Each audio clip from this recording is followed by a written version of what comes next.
Live everywhere. Daily Co's Radio on netrootsradio.com presents David Walton. Kagro in the Morning Show.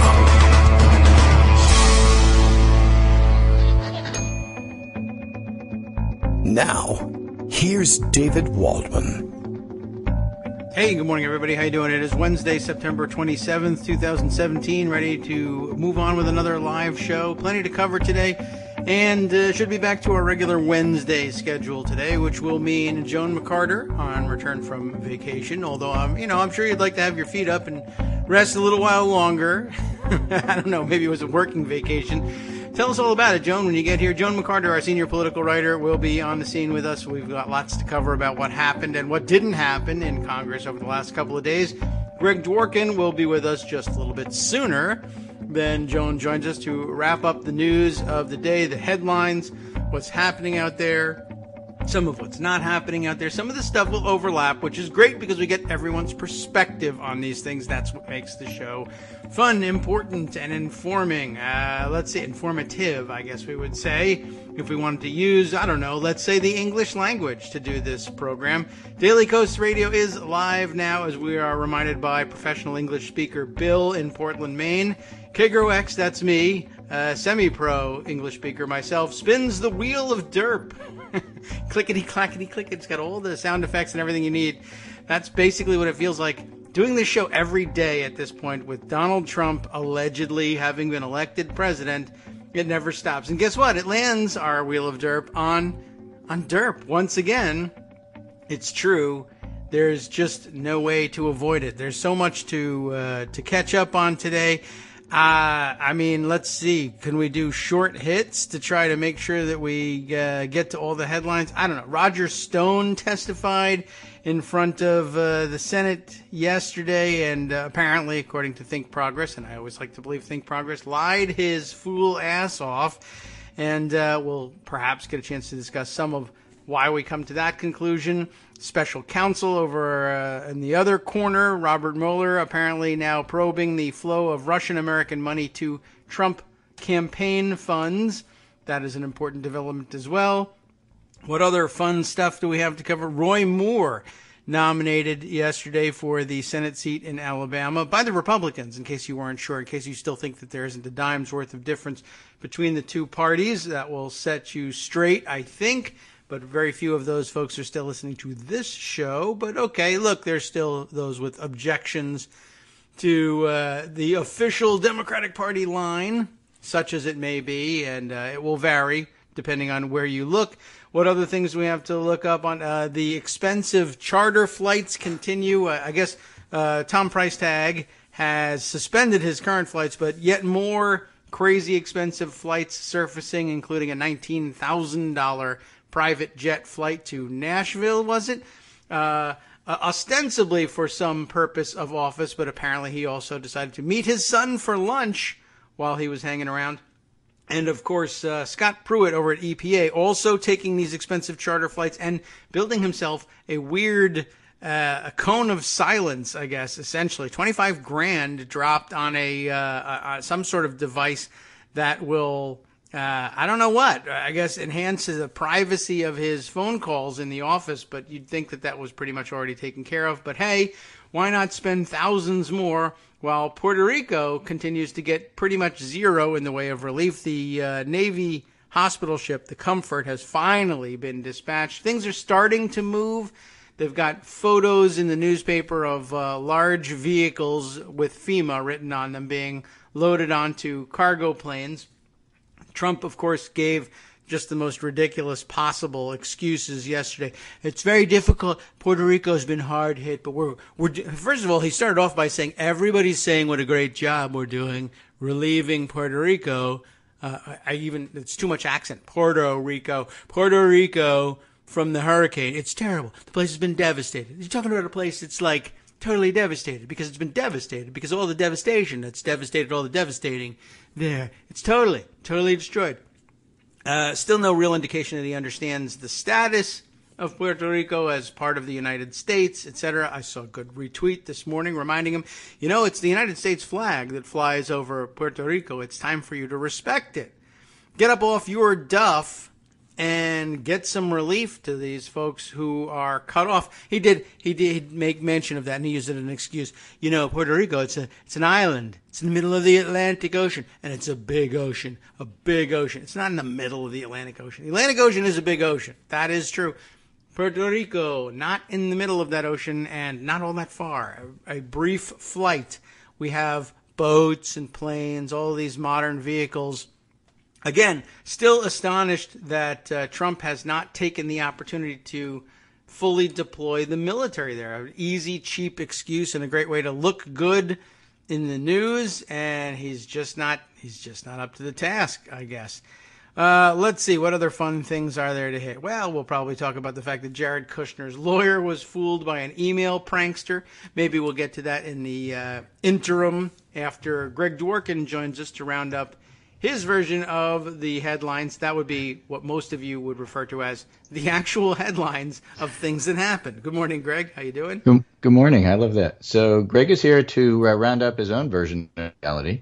Yeah, the one that most of you look at when you open the door or look out the window or fall out of bed, any of those things. So, yeah, let's start with Puerto Rico because I think that's important. There'll be stuff in the pundit roundup about, healthcare, and we'll get to that too. Okay. But there's a very nice, nice piece from Vox, a Vox explainer. Oh, good. Is Puerto Rico in the middle of the ocean in Vox, or? Well, it's they're going to give you the distance from the coast. Okay, let's take a look. It's called "What Every American Needs to Know About Puerto Rico's Hurricane Disaster," and you'll laugh at part of it because it seems so obvious. But they actually make a great case as to why they're talking about it. Okay. Well, as long as they make that great case. Well, 9 essential things to know about Puerto Rico's humanitarian crisis. Plus iron. Yes, all right? Okay. And this is the part that you're going to roll your eyes on the radio and say, really? 3.4 million U.S. citizens live in Puerto Rico. What are they doing there? All right. They're trying to survive. Oh, well. And they are entitled to the same government response as any state. Half of Americans don't know that. Right. That's so sad. It's the part that's, eye-opening here. And eye-rolling at the same time. According to a new morning consult, well, if your eyes aren't open, I can't see them roll. According to a new morning consult poll published in the New York Times, only 54% of Americans know that Puerto Ricans are U.S. citizens. The poll found that 81% of those who knew Puerto Ricans were citizens supported sending aid to the island, and 44% of those who didn't said the same. So it's important for people to understand this because they're much more willing to give. Puerto Ricans have been citizens of the U.S. since 1917, when President Woodrow Wilson signed the Jones-Shafroff Act. Okay. Citizens means citizens. Travel freely to and from the continental U.S. without a passport, protected by the same Bill of Rights. They vote in presidential primaries. The island doesn't get electoral votes in general presidential elections. It also doesn't have voting representatives in Congress. That's, of course, part of the problem here. Mm-hmm. There's nobody sticking up for them. I mean, so New York is. Yeah. Because guess what? There's a lot of Puerto Ricans in New York City. Puerto Rican Day Parade was a big deal when I was growing up. It was fun. Yeah. Everybody. If Puerto Rico was a state, it would be the 30th most populated with more people than Wyoming, Vermont, and Alaska combined. And they do keep voting on that. So they're entitled to the same response in the federal government as citizens of New York or Kansas would be if they were visited by a natural disaster. On the scale of Hurricane Maria, the editors of America magazine, a Catholic publication, wrote on Monday, although the U.S. has long benefited from the geographical reach they provide, island territories have been taken for granted and denied full political representation. Hurricane Maria is a reminder that this two-tiered system of American citizenship is neither democratic nor tenable. Nah. So keep that in mind. Number 2, that's only number 1. Oh, wow. Okay. Number 2. Go Vox. I won't go through them all in detail, but it will give you an idea of the flavor of what's going on here. Hurricane Maria was like a 50-mile wide tornado that made a direct hit on the island, so maybe that will help you visualize it. I mean, the hurricane itself was like 3 times the width of the island. Yikes. Not bigger. Yeah, I see the satellite photo of it. That's pretty bad. It's pretty bad. Number 3, water, food, and fuel are scarce on the island. The airports are a mess. Power will be out for months in some places. That's pretty amazing in itself. So apocalyptic is used often, and that's because when you look at it, that's what it looks like. Yeah. Okay, again, just scrolling down a little bit more. No cell phones, water scarce, farms are decimated, weather radar is down, airports are a hot, sticky mess, and that's where you have the ports and the airports, in order to get food in, are in very difficult shape, and that's why the military has to do it. And fuel is hard to find.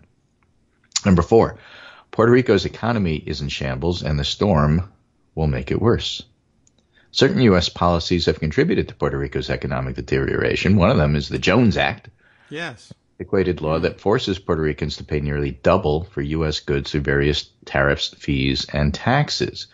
And if I'm not mistaken, the Jones Act also says that if you send stuff to Puerto Rico, it's got to be, for example, U.S. ships with U.S. flags, so other people aren't allowed to contribute. Yeah, ordinarily you might think, that's not such an awful idea to employ United States shippers for resupplying prices on everything. Everybody else gets the benefit of cheaper prices overseas and NAFTA and all that sort of stuff. Right. And at the same time, it's been waived for other places on the coast in times of hurricanes and such, but issue. Trump refused to waive it for Puerto Rico. He had waived it for Florida and Texas, but not the rest of you. Sorry. Right. Number 5, experts believe the death toll could reach into the hundreds. And there's so many outlying areas. I mean, we know that there's officially 16 who are dead. There's probably a lot more. And now here's a nice little graphic here. It's a circle surrounded by a circle of circles. Oh, let's see this one. Like a flower, with the sunflower with the big thing in the center and then the petals around it, if you can visualize it. Okay. What do we lose when we lose power? In the center, there we are. Where the center of the sunflower seeds are. What do we lose when we lose power? Mental health, light, temperature control, clean water, sewage disposal, food storage, medication storage, life support devices, medical technologies. Like what if you're on dialysis or in a hospital or a ventilator? Safety mechanisms, transport, communication, air quality. So these are the things that matter when you lose power, and that's why it's a humanitarian crisis. Number 6, the U.S. government is responding, but it's going slow. As our president said the other day, Puerto Rico is an island. It's in the middle of the Caribbean, which he mistook for the Atlantic, but that's okay. Yeah, well, I mean, the Atlantic Ocean is big, though. He did have that right. And it is an island. And right. It does complicate recovery efforts that it is an island. True. Because you have to fly them in, or you have to supplies have to be flown in or arrive by ship. That's one of those things that islands require. Help is on the island. More is on the way. Island. There's 2,500 National Guard members there, and FEMA has 500 people on the ground. It's not going to be enough. But, it's not fair to say nobody's doing anything. People are doing something. They are trying. It's not enough. It's like in Katrina. It's not like during the Katrina problem that we had, the disaster, the humanitarian issue, people, semi-trapped in the Superdome and all that. It's not that people weren't trying or that they weren't doing anything. It wasn't enough. That was the problem. And this is going to be the problem here. Trump could be doing much more to help. Other Caribbean nations are hurting too. And number 9, you can help. And this lists areas and places, sites you can go to, and some suggested charities that you can give to. Okay. I don't agree with all of them, but we're going to go over some of them and a few others. All right. Because of the things that happens, and this will all be in the links when Scott Anderson puts this up later today. When you hear about something like that, the next thing is, okay, that's all well and good, but what do you want me to do? And the answer is you should give.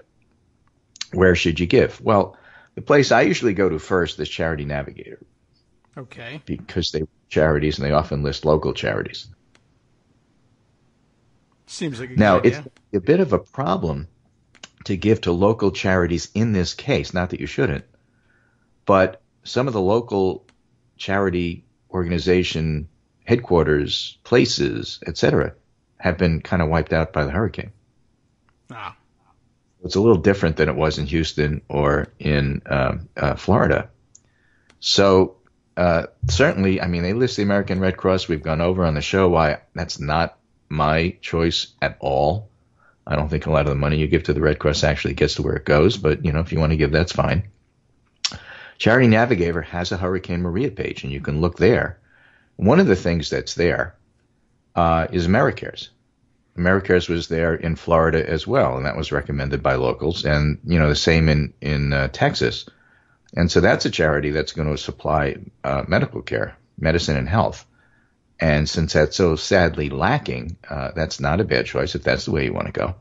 But you can go to Charity Navigator Hurricane Maria page and look at their choices there. The New York Times has a Hurricane Maria How You Can Help Puerto Rico page, and I've included that link as well. And there are other places that you can go. Okay. Yeah. Well, navigating all of that is it's tricky work. If it's tricky work and you really don't want to do all of that stuff, remember that the 5 Presidents One America campaign that was helping out after Irma, and also was helping out Texas after Harvey, has expanded to also include Maria. So if you really don't want to get complicated, you can just give to Obama and the 5 presidents, and they will help as well. Okay. I can see that happening. Simple way to do it. I prefer that to the Red Cross. Okay. Even though some of the money may go to the Red Cross. A lot of people do. Anyway, so I wanted to start with that and not forget about Puerto Rico. I think it's important. And yeah, I mean, is this Trump's Katrina? Well, let's hope not. But, it's working its way. It's becoming that. I mean, the slow response, I think, has a lot to do with it. It's I'm doing a great job, and then you look at it and say, no, you're not. Yeah, that's what makes it Katrina. Everybody for says I'm doing great. Yeah, he's well on his way then. Good job, Brownie. Yeah. By the way, what about the U.S. Virgin Islands? I mean, I know they're out there and they got their hit. I mean, they're right off of the, I guess, what is that? The south or the east southeast, I guess, of Puerto Rico, and I know they got slammed. That's true. It's just a lot less people. Yeah. So the things that you donate there, and things that you donate to Puerto Rico and to the Caribbean, I think it's all part and parcel of the same thing. So absolutely, they're a part of the picture there.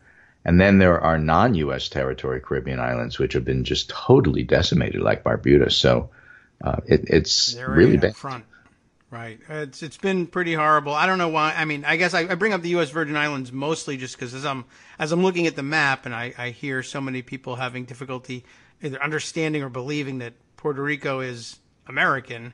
I mean, what do they think about if you ask them, I wonder how you would poll on that. The U.S. Virgin Islands, would you say that's part of the U.S. or maybe not? Because they're actually to the east of Puerto Rico, but that doesn't matter so much. But I wonder whether people would even be able to answer that question properly. Yeah. And listen, you need to do more in terms of giving. Open up your hearts, open up your wallet. You need to do more than just going to watch West Side Story and say, wow, that was good. Yes. They were in New York, so it's not going to help. Yeah. But, it's... How about if you have a friend whose friend is Puerto Rican? Is that okay?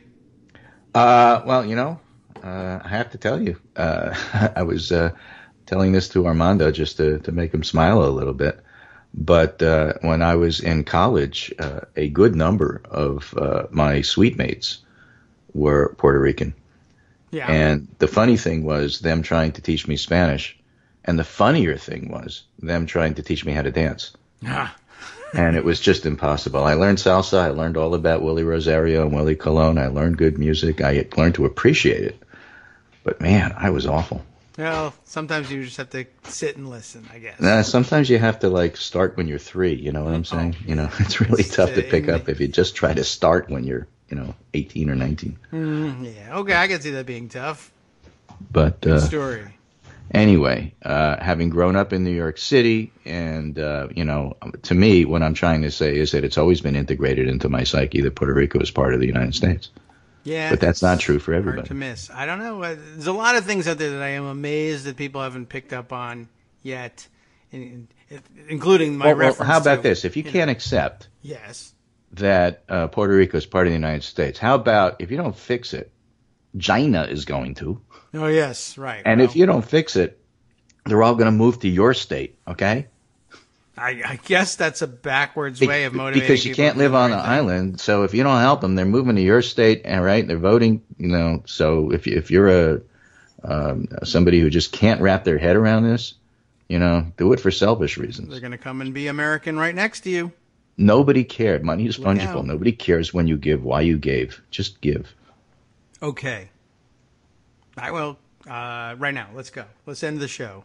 Right now. We'll give them So, the computer. hey, listen, you can do two things at once. I've often That one I heard you can't do. typing while you talk. I've seen you, and it's you're on the radio. Look stuff up while you True. go over things. Yes. That, So this one might be just beyond me. put these suggestions aside, and as soon as the show is over or you're done listening, Yes. go open up your wallet and help Puerto Rico. They're That's our the fellow time to do it. American citizens. I don't really want to be typing in my, like my credit card numbers and stuff during the show. I might say them out loud for one thing. That's Right. entirely possible. But okay. Now, two people had a bad political day yesterday. Just two. Well, two that come to Two mind. that we know of. All right. Question on the table: who had a worse day, McConnell or Trump? McConnell. So what happens? Because The he's GOP aware of it. healthcare attempt is dead, and of course Puerto Rico is Trump's Katrina-like mess. This is from Larry Sabato, and Luther Strange loses, That's not strange. and people are strange, and because they elected Roy Moore, who's a complete total nut job. Well, they nominated him anyway. But between Roy Moore and who's likely to win, I know they just nominated him, but he's likely to win. It's possible he can be upset, but he's likely to win. No, he's always upset. And between the health care bill being dead and between that and Roy Corker retiring, Bob Corker retiring in Tennessee, which is still likely to stay in GOP hands. Nonetheless, that's a really bad day for Mitch McConnell. That is. I do think he had it worse because he's aware of this stuff. Yeah. Well, I think Trump is aware of this too, which is why he was spending all his time tweeting about the NFL. He didn't want to talk about this stuff. That was Maybe. Larry Sabato's point. That is The one theory. suspicion about Trump's NFL deflection is confirmed. Look what happened yesterday. Yeah. I don't know. It just doesn't seem like it registers with him in the same way. Aware is a pretty broad term. I mean, he spent the day deleting all his tweets about Luther Strange and supporting him. That's what's got me. That's what occupies my mind about this thing. But okay. Yeah, they reacted That's what you did in 1984, right? There was a whole section devoted to Joseph redoing the Stalin. news to make it right. Right, and photoshopping people out of, even before Photoshop, taking people out of the pictures, sure, all that good stuff. By the way, Joan McCarter reminds us from her secure remote location that there is an Act Blue list of vetted charities at work in Puerto Rico, which Excellent. for a whole discussion. And it's a good reminder. Thank you, Joan, because when we did this for Texas, we raised over $600,000. Well, then it's time to do the same and more. For once again, I know it's we have to make that page just readily available because at a quick glance, I didn't see it this morning. So we'll do our note best to the editors, we got to to make that really prominent so we can find it easy. Yeah, and we'll have to keep it close at hand because the climate is for crap at this point. He's doing this again. Yeah, unfortunately. Anyway, in the Pundit Roundup, we talk a little bit about the health care bill. Yeah. We talked a little bit about the debate that actually did happen between Graham and Cassidy and Bernie and Amy Klobuchar. Yes. Amy. Char.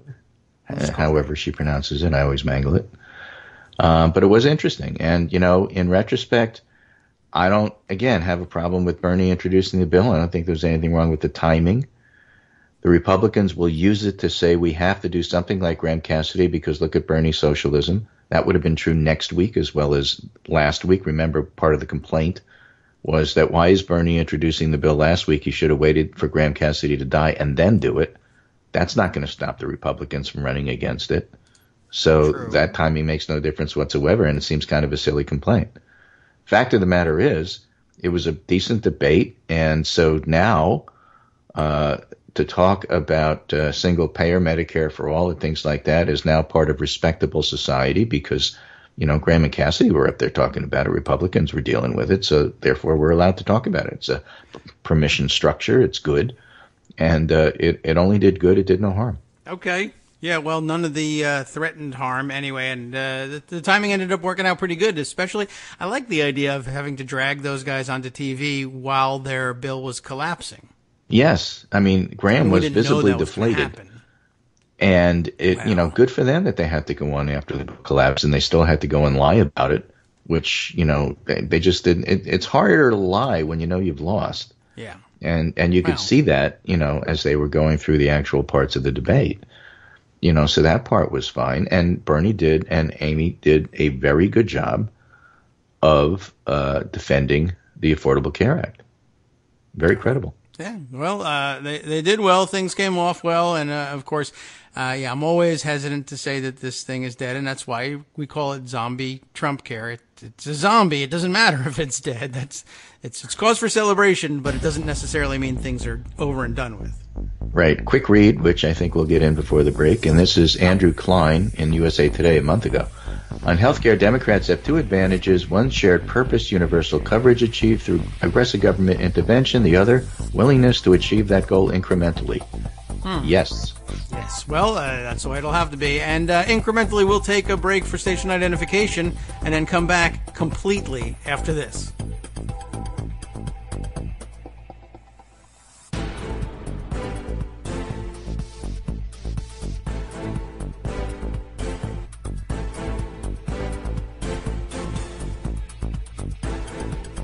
Welcome back now to the Kagro in the Morning Show here on Netroots Radio. Still joined by Greg Dworkin, who has waited patiently through our break. We are ready to roll back into the headlines of the day. Thanks for waiting with us, Greg.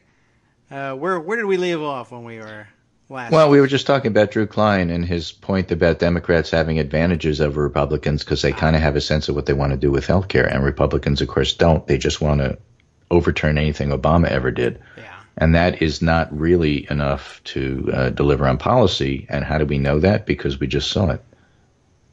Yeah, well, we did see them just collapse without so much as a... For the fourth time. Yeah. I mean, they've been threatening for 7 years to come up with something. They can't because they don't have a shared purpose other than satisfy their donors, which is, of course, the only reason why they keep doing this. Yeah. Well, now do we get to see whether the Coke money spigot actually turns off, or do we have to start worrying about whether they just try to use reconciliation next year? I guess both. Right. I mean, the whole point there, and that's why Graham and Cassidy keep saying, we're not done. This is always going to come back. Do you hear us, donors? Yeah. Try and keep them, satisfied. I don't know whether they're going to continue to believe it. I don't think Trump even really necessarily believes it. Right. And so Trump moves on, and, he has an attention span of about 7 or 8 seconds anyway. Yeah. So, we'll have to see. What I'll be really interested in seeing is after Senator Corker retires, what he has to say about all of this. Because he didn't have some nice things to say about Trump while he was here. He was the one that said that Trump is not really emotionally and intellectually fit to do the job. Well, he is right. He is right, but what's he going to say when he's no longer having to worry about party unity and all that sort of stuff? I do not know, but it won't matter as much. But no, okay. but it'll be interesting to watch. Yes. Catherine Rand Powell has an interesting piece in the Washington Post. Reasonable Republicans are betraying us too. For years, we've been told the original sin of the Affordable Care Act was it was procedurally flawed, it was passed in the dead of night, constructed in smoke-filled back rooms, and only passed thanks to partisan budget gimmicks. These critiques were mostly nonsense, of course. Obamacare went through a painfully slow year-long process, considered lots and lots of hearings, multiple assessments from the CBO, a supermajority of Senate votes, Contrary to popular misconception, the bill was not passed using the budget reconciliation process, although there was a tiny part of that was. All of these attacks may not be true of Obamacare's passage, but they do apply to Republicans' attempt to repeal it. And her point is everybody went along with it, which was bad. Yeah, that is pretty bad. Also, no surprise that Mitch McConnell was lying about it, but when he was saying just before they still thought they were going to have the vote, that the two alternatives were either do Graham Cassidy or do nothing, or he said, what was this? His accusation was the Democrats' ideas were either one, do nothing, or two, go full-blown socialist Bernie Sanders single payer. Right, communo-socialistic tendencies on the, it was hard to know what he was talking about. Meanwhile, even the do nothing, the supposed do nothing option. That's the Affordable Care Act. That's okay. And that thing had dozens and dozens of hearings and all the aforementioned struggles to get the thing actually enacted. Do nothing actually did considerably more than the passage of his ridiculous idea or Graham Cassidy's ridiculous idea. We heard all about what was in it, and these two secretly drafted things that nobody supported, even Republicans, were a hell of a lot less substantive than even what he calls do nothing. Right. Michelle Goldberg has a piece, debut piece in the New York Times as an op-ed writer, and she writes, conservatives are often unmoved by complaints that our system is undemocratic, arguing that America was intended not as a democracy but as a republic. But if this was true in the founding, it's probably not how most Americans understand the country today, when undemocratic is considered a political epithet. Before Trump, there was enough overlap between popular will and electoral outcome to make the issue semantic. Now it's existential. Certainly we need checks on the tyranny of the majority, but what we have now is the tyranny of the minority, where land mass rules. Ah, yes. Okay, I got you. So I thought that was awfully interesting. Daniel Dale, the guy who from Toronto that tracks all the Trump lies per day, yes, has an interesting observation. With Trump and now with Roy Moore, it's always interesting how casually anti-Muslim political hatred is treated by even the best of the media. That is a good point. And so along those lines, there are certain things the media just can't stop themselves from doing.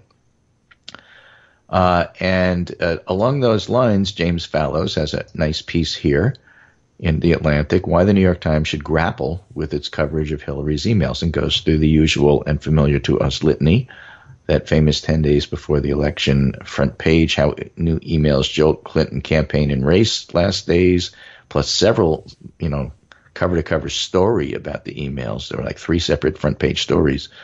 And here's an example of the effect that the overcoverage of the email had. Again, it's the famous word cloud. From Gallup, if you think about Trump, you think about speech, president, immigration, Mexico in equal amounts. And with Hillary, it's email. Yeah, why was that? Yeah, why was that? Probably your own And then, fault, of course, America. the New York Times, Eric Lichtblau and Stephen Lee Myers' piece from October 31st, 2016, investigating Donald Trump, FBI sees no clear link to Russia. Yeah, right. There was that. Yeah, that looks good in retrospect, right? Yeah, that story, that tweet aged well. Right. So he writes and finishes, imbalanced and credulous Times coverage of the weapons of mass destruction threat from Iraq in 2002 and early 2003, that's what got us starting to blog in the first place way back when, was not the only or even the main reason the George W. Bush administration went ahead with his disastrous invasion. They had already decided to before it happened. But it was a legitimizing and enabling factor. To its credit, afterwards the paper approached this as a mistake deserving re-examination. Imbalanced and credulous, in my view, in James Fallows' view, and in my view, Times coverage of the Clinton email issue was not the only or even the main reason that Donald Trump carried the Electoral College. Comey had a lot to do with it, but not the New York Times coverage of Comey. It was Comey. But it was a legitimizing and enabling factor. In contrast to their response to the Iraq problems 15 years ago, Times editors now seem to resist the very idea that they have anything to re-examine in their approach to the 2016 campaign. I think they do, says James Fallows, and it would enhance rather than diminish their standing in the public eye as our leading national news organization to be open in discussing what went right and wrong and why. And, it's just interesting the fact they don't even have any interest at all in doing that. I don't know why. It's content. It is. It's clicks. It's clicks. Why don't you do that? We'll all watch. So there's that in the news. Nice piece from the week. Don't forget about Flint with all the other disasters going on. They count too. And here's a little rundown from Jonathan Bernstein, how Roy Moore's win Royals Republicans. R.I.P. Trump's magic. He doesn't win just because he says so. This cracks in the Senate majority. As I said, it's probably a bigger headache for McConnell than Trump, because Trump will just pretend he always, endorsed Roy Moore. Right. And then Senator Roy Moore saying bizarre things as if, Louis Gohmert was given a bigger stage. It's going to be interesting. Yeah, they're going to have to deal with that, I guess. Although, I don't know. It's not a foregone conclusion. What if we motivated Democrats in Alabama to actually vote, and then they were allowed to? I'm not certain. Yeah, that's the allowed to part's kind of interesting. Yeah, that's. And then finally, my final piece here: millennials give Trump low marks in a new poll. Oh, good. Millennials strongly disapprove of the job President Trump is doing after 9 months in office, according to a new NBC News Gen Forward poll. 64% of millennials polled said they disapproved of Trump's job as president. Only 21% approved. They also voiced their dissatisfaction with the Republican Party. 26% of them saying they approve of the GOP. 58% disapprove. A better view of the Democratic Party, but still critical. 43 favorable, 42 unfavorable, but that's actually pretty good. The poll comes as Democrats look to take back the House and Senate. However, millennials do not appear to know how they will vote in the 2018, with 41% saying they're unsure whether they will vote Republican or Democrat. 37% polled say they'll vote Democrat, 21% Republican. So that's a solid lead, but you got to vote. Yes. And, if you're having trouble making up your mind which party, I scratch my head and say, are you paying attention? I guess it's too bad that so many of them have spent all their voting money on avocado toast. But I'm certain that they can save up between now and 2018. Hey, did you know Facebook had ads sponsored by the Russians that were in favor not only of Trump, but also Jill Stein and to a certain extent Bernie? That is so bizarre. It's almost as though they had invited her to dinner at some point to sit with Vladimir Putin. It's almost as if they were trying to pay for dissent in the U.S. Yes. And I still don't know whether I believe that Jill Stein had any idea what was going on. She just thought, I don't know if Jill Stein had any idea. And I also am pretty convinced that some of the more obnoxious Twitter people who were Bernie bros were actually Russian bots, and it really wasn't Bernie people at all. Almost assuredly the case. I'm positive there were some annoying people. I know a couple of specific who are, and you know who you are. Yes. Do I know who they are? Yeah, you do, but we're not going to name them. All right. Well, at least it's good to be 3 in the out of know. millions, right? That doesn't count. The bots were a lot of this was just an intent to foment dissent, and it actually was pretty effective. Well, it was. It's a smart play. If only I were Russian, I'd be proud of it. Yeah, well, again, maybe not. The question on the table with all of this, with Facebook and Twitter and so on and so forth, how did the Russians know exactly where to target those ads? Who helped them? I don't know. I have been asking that question. We've all been asking that question, although I am still willing to believe that maybe we wear our hearts on our sleeves in this country, and it's not all that hard to figure out that a bunch of us are racist idiots. We certainly give out plenty of data on that and provide all the evidence necessary. Still, it is in English, and they study their English in Russia, but it would be a lot easier if someone would just tell them. So, do you think that the Facebook micro targeting was effective? That's a good question. I think that they have some very effective tools. But I'm not certain necessarily that the audience is moved to do anything. It's reinforcing. If you were going to do it anyway, then you get to build your own world around yourself through Facebook. But I don't know whether a lot of people thought, well, Hillary Clinton, she's a pretty good person. Holy cow, Facebook says she isn't. I changed my mind. There's some pretty good data out there in political science world saying that you really can't persuade people, but you can motivate them. Okay. Right, so if you're already inclined to believe that, then stuff like that could make you get off your butt and vote, because it gets you angry. That's true. A lot of them previously did not vote. So do you accept that? I accept that there's an article that says it. Yes. Do you accept that it could have had some incremental effect, and that it wasn't a completely waste of money. Yeah. I mean, everyone's constantly telling me over and over and over and over again about how the money that does the real heavy lifting is get out the vote money, and right. And that's get out the vote stuff. Even if you already believe that Trump is great and Hillary is evil, it's just a constant reminder that you need to do the voting part of it. And of course, if you were thinking of voting and you weren't thrilled with either candidate, there's a lot of ways. I guess you could say it's persuasion with respect to whether or not you'll get out and vote, but not candidate persuasion. Well, the reason I bring that up specifically is because we've had a discussion about kind of an argument between the pollsters and the analytic people. Okay. And whether or not, why didn't you do more polling in the last week in the key states that she lost?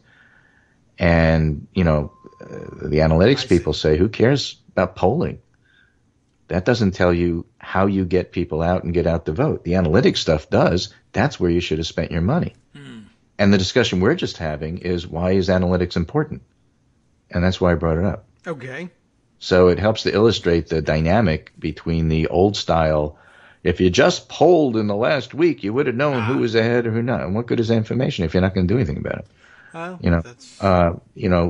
What you really need to know is who is likely to be motivated and put your money there, and that's not polling.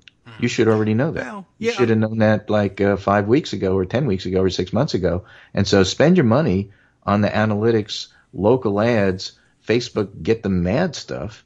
That's how you get them out to the polls. And that's why every time you read an excellent pollster like Stan Greenberg, really critical of how the campaign went, you scratch your head and say, I get what he's saying, but that's how campaigns were run 20 years ago. Yeah. This is the stuff that actually may matter now.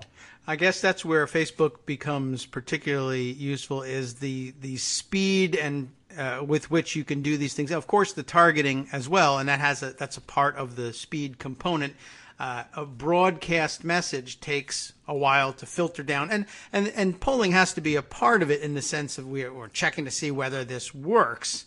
And is this motivating people or not? And of course, polling is an early part of targeting. Where do we stand the best chance of, if we increase turnout by a couple of points, where are races tight that we might be able to flip? And that flip point is the key. That's the key inflection point, of course, especially in the electoral college system. But if you can identify places early on that there are close races, and that filling in the gaps with motivational messaging and get out the vote, messaging that's aimed at getting out the vote, that can make all the difference, and it did. But the nature of the campaign has changed, and the nature of what polling means, what you can gain by it, and when you have to do it, and what you need to be looking for. And what you can do with it when you have the information. That's all changed too. So I'm not saying Stan is wrong. I'm just saying that there's another side to the argument. And I think the whole Facebook controversy puts in stark relief what that other side of the argument is. Yeah. And of course, I say it a lot, but I'll reemphasize the nature of the way you can advertise on Facebook is entirely different. And there's something really unsettling, and I don't know, we'll work on nailing down exactly what it is, but the idea of the dark posts, the idea that you could always say different things to different audiences, but the idea of actually blocking audience A from seeing that thing which you're saying to audience B, which would also, if it were known, turn off audience A, is a particularly dangerous thing that we need to get our heads around. And maybe it won't be dangerous in the future when we understand it better, but right now it's a little weird and unsettling. Right. I mean, when you do it on broadcast where it's capturable, then it is known to everyone, and you could use it in campaign ads. Look at this person campaigning in Missouri, this part of the state, Missouri in the other part, obviously hypocrite, and here's their back-to-back, they said it right here in the news, and so here's them saying one thing in one audience, and here's them saying something else to another audience. Yeah. Now, does that give any traction? I don't know, but you can do that because it's all there. Yeah. If you don't know what they said to the other audience, you can't do that. And that's Right. why people send trackers. That's a dirty but accepted thing to do. So sometimes you have to surreptitiously tape people. That's a dirty thing, but kind of accepted in campaign world. This is okay. We're going to make it so you can't do that. Yeah. That's difficult to get our heads around. Maybe it'll become commonplace in the future, and we won't be so worried about it. But there's a lot of negative implications. Speaking of negative, there's also the campaign trope that people hate negative ads. If they find out that you're campaigning negatively, why they'll turn their backs on you. And of course, that was never really true. People do love negative ads. I think maybe what dark posts and a better understanding of the way campaign politics works has revealed over the years is that people hate for the other side to be able to point out that they like negative campaigning and that they respond well to negative campaigning because, I don't know, the media told us negative campaigning was a rotten, dirty, nasty thing to do and only jerks like it.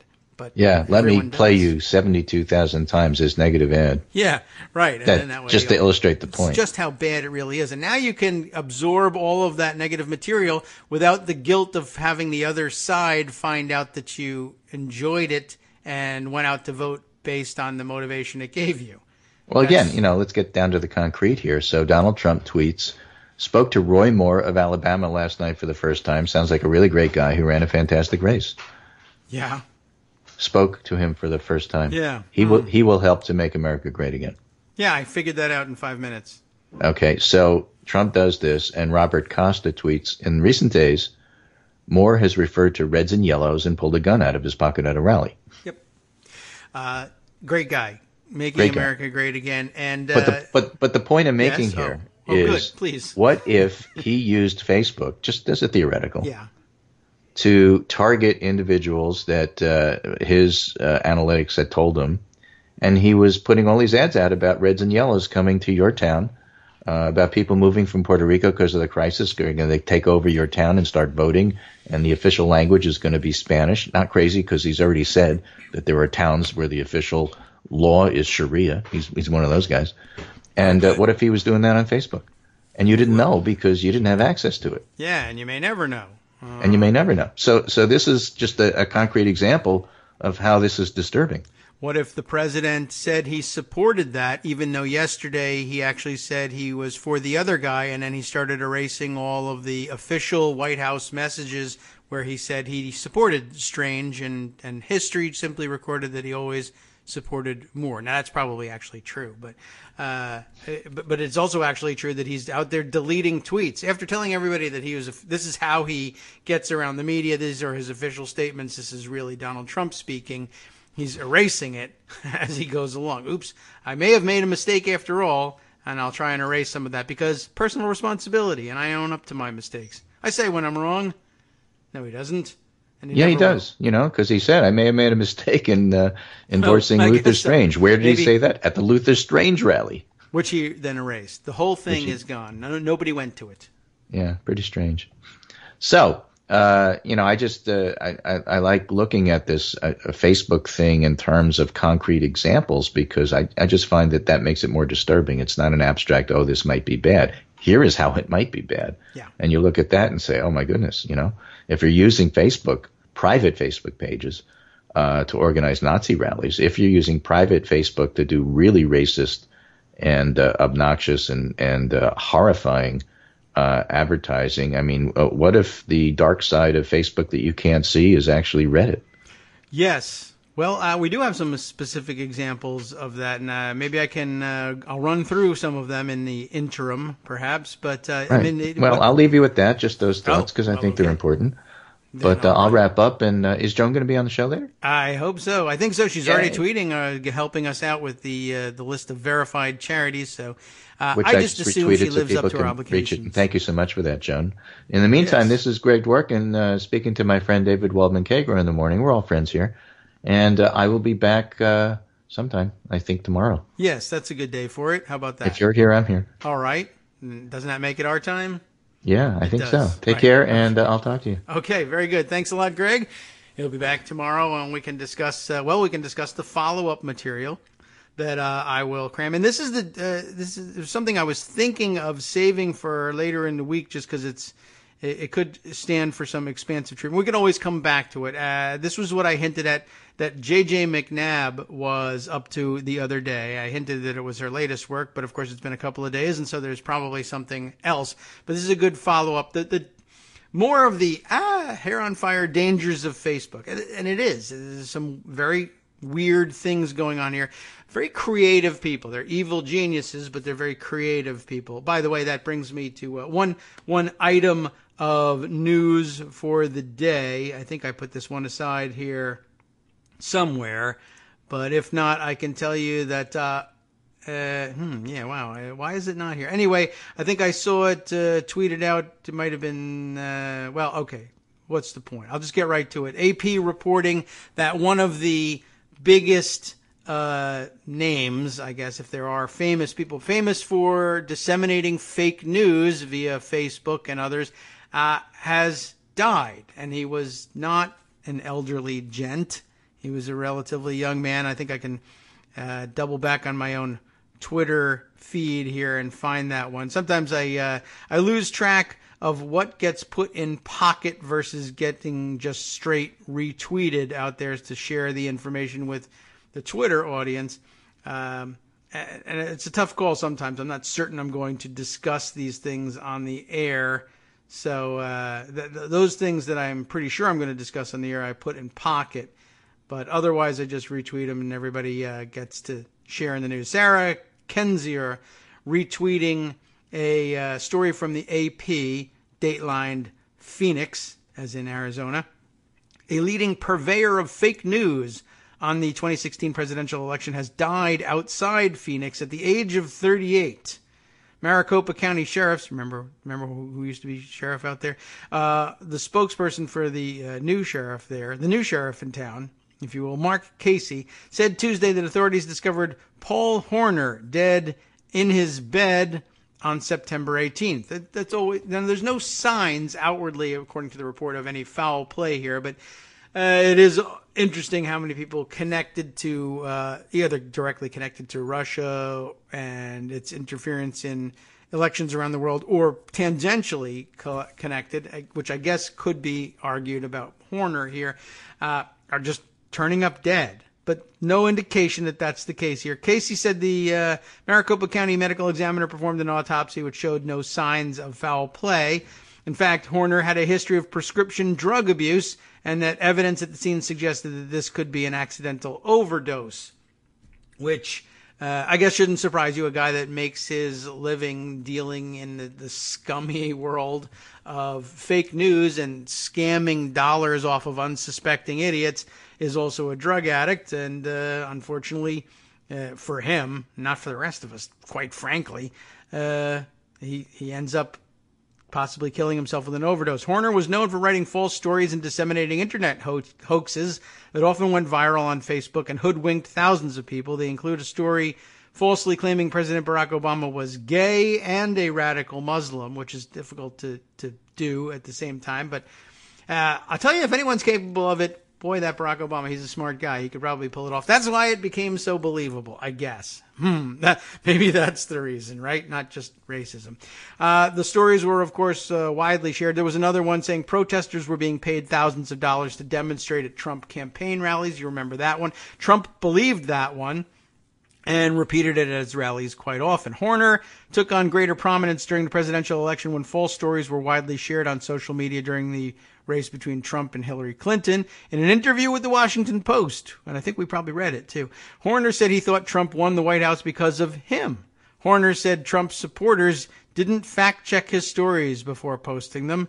J.J., Horner's brother, said Paul considered his work satire and explained that his brother's unique eye for hoaxes and hypocrisy at a young age later worked as clickbait in the internet world, but I guess not for long because he's dead now, so he never got to hang around and enjoy his ill-gotten gains.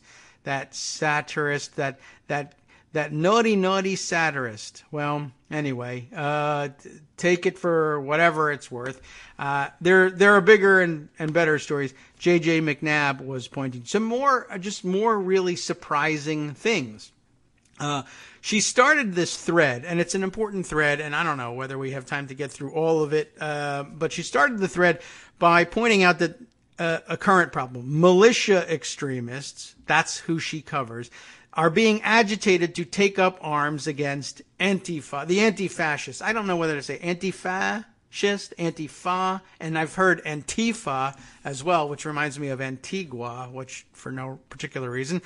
But that's a nice place. It was hard hit by the hurricane. You should donate. That's what I'm trying to say. And again, follow Joan's link to vetted charities, vetted by Act Blue. I think we can pretty well trust. Act Blue pretty much knows what it's doing. They're headed by good people. They're vetting, I trust. Better than my own, anyway. I have no idea where to tell you to go for charitable donations. Anyway, before we squeak out for the break here, McNabb continues about this agitation of militia extremists. For example, there is this article published by a fake news outfit which is starting to spread like crazy, and it is basically this. Be on the lookout, they say, for October 9th. The rumor is that Antifa forces have announced a new attack on statues. New attack, not Newt, like Newt Gingrich. Attack on statues. Coordinated assault is incoming with a photo of all the black-clad, black bloc folks to drive the point home. This one, a protest of Columbus Day, that they're going to vandalize Columbus statues, which they may in fact be willing to do, but there's no indication of a coordinated assault coming. More after this.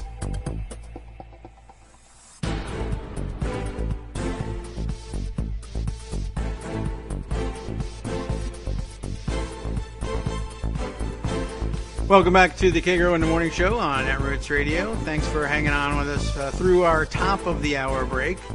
And we'll tune down the very exciting music to continue on with the very interesting thread from J.J. McNabb. If you're not following McNabb on Twitter, you can. It's pretty easy to do. You'll find her under JJ. Easy enough to spell, right? It's J and J. McNabb is MacNab, in case you were wondering. And you should be following along. She does fantastic reporting on right-wing anti-government extremism. Anyway, so she was highlighting a fake news story from a fake news outfit that is particularly egregious. Not so much because of where it starts, but because of where it ends up and the person who's doing it. It's really surprising.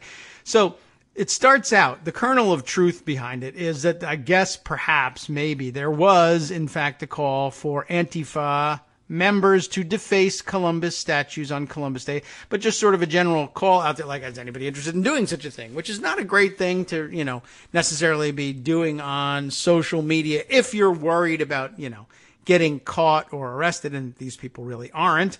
And so, in some ways, I say kudos to them for doing the right thing with respect, at the very least, certainly with the Confederate statues. I think a lot of people would agree, you know what, the Columbus statues probably got to go as well.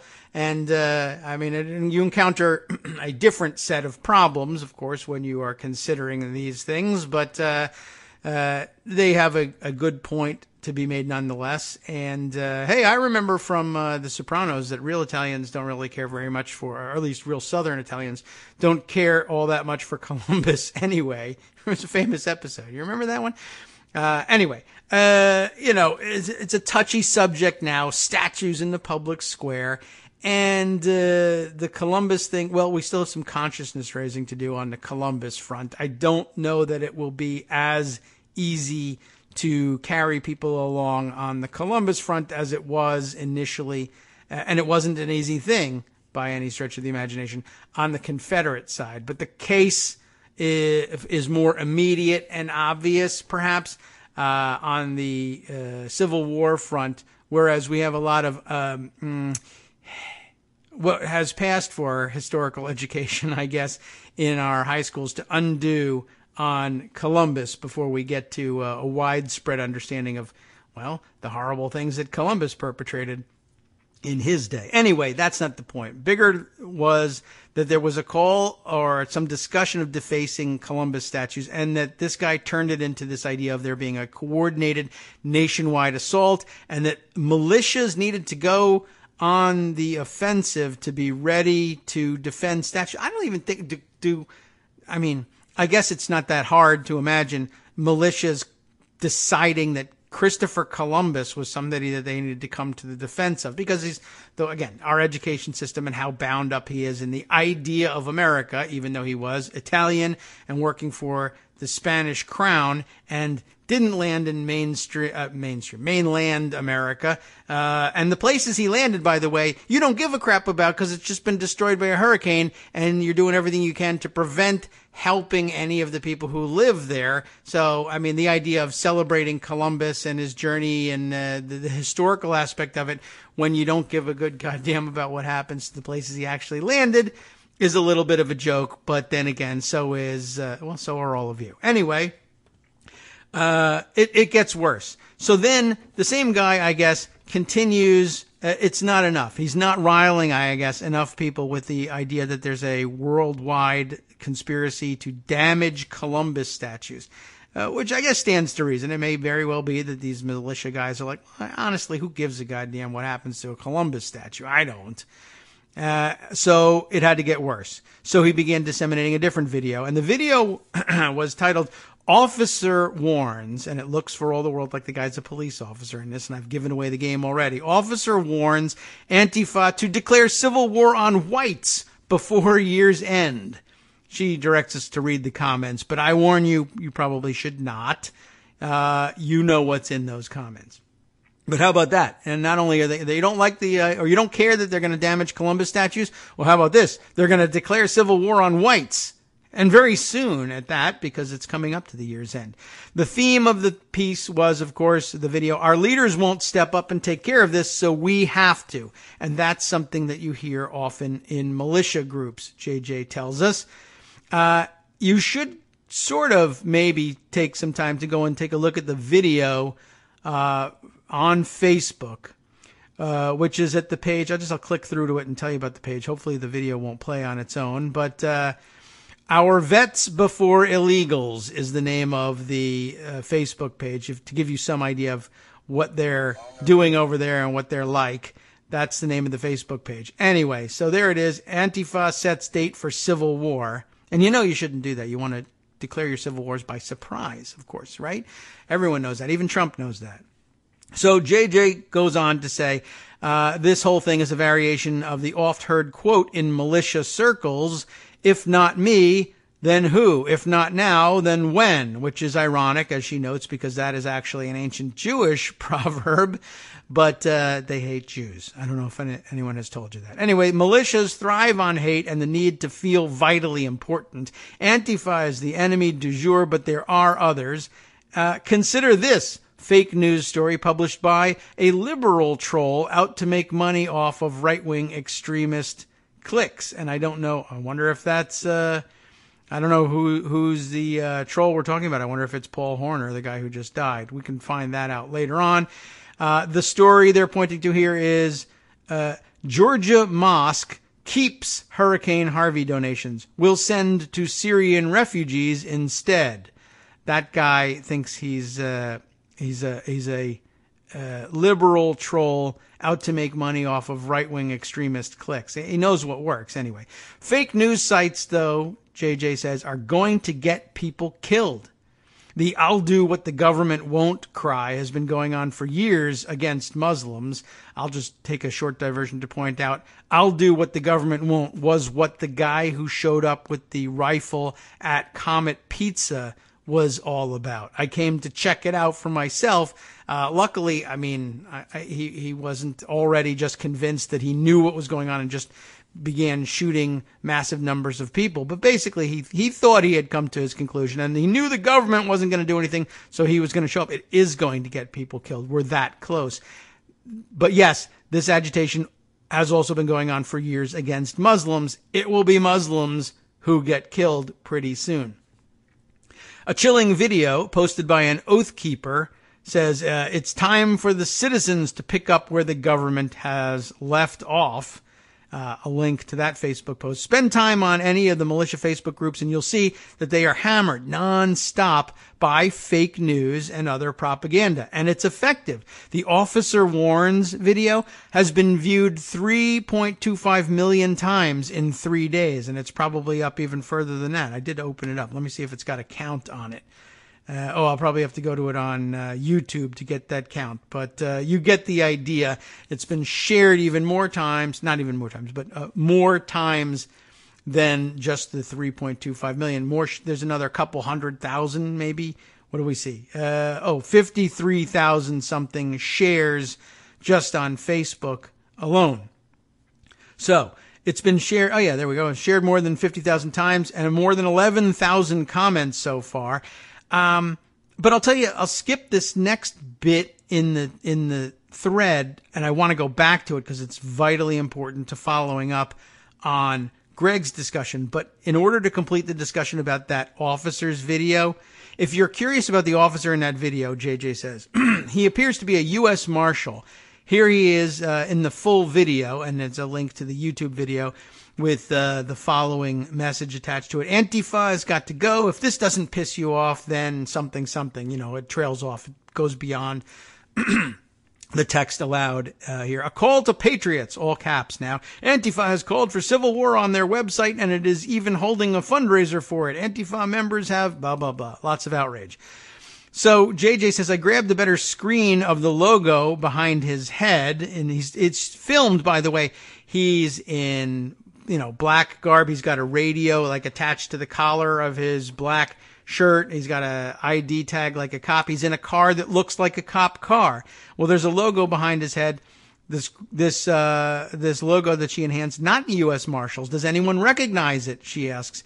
Well, it turns out he's wearing a matching patch on his uniform, but we should have said quote unquote uniform, because the logo and patch reads United States Warrant Service. Tactical Response Agent. Ooh, and it looks like a marshal's badge and everything. And listen, it has the word tactical on it. That's really hard ass. You know that tactical equals awesome and I lift weights. The United States Warrant Service is not a government agency. It's a website, warrantservice.us, but what is it all about? It turns out it is a domain registration that traces its info back to an apartment building in Thornton, Colorado. You'll be shocked to know that they have a GoFundMe page, which the U.S. Warrant Service, which refers to itself as USWS. Look at this. It's a fake organization. Let's just put it that way. The guy is an imposter. He is pretending to be a law enforcement officer, and he does everything he can to make people think he is. He dresses up. He's cosplaying as a law enforcement officer. He refers to himself and others as fellow LEOs know that blah, blah, blah. And here he's got a fundraising page for the U.S. Warrant Service. How do you have a fundraising page for something that's ostensibly a government entity? I don't know. You just lie.